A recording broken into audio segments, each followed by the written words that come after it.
Kau dia BKL ni.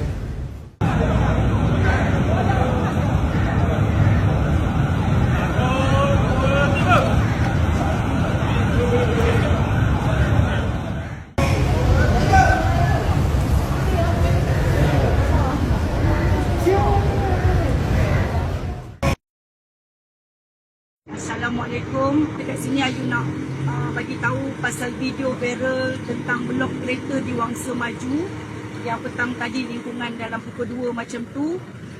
Hasil daripada viral tu, Encik Muhammad telah buat report atas kesalahan daripada pihak Ayu, di mana Ayu dah tak dapat mengawal, orang kata emosi Ayu, jadi Ayu telah melakukan kerosakan kepada kenderaan Encik Muhammad.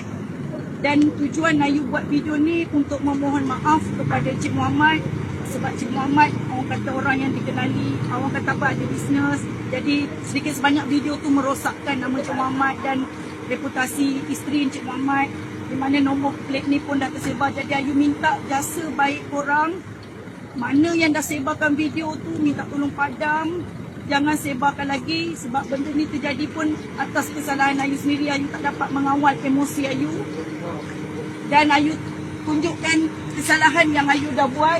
Ayu menggunakan nut kereta di 4 penjuru, 1, 2, 3, 4. Jadi kami dah ambil kata sepakat di mana Encik Muhammad akan hantar kereta ni untuk dihantar repair dan ditanggung sepenuhnya oleh Ayu. Dan jika Ayu ingkar ataupun Ayu gagal membayar amount untuk repair ni, orang kata ini adalah kesalahan yang telah Ayu buat, di mana menggunakan emosi.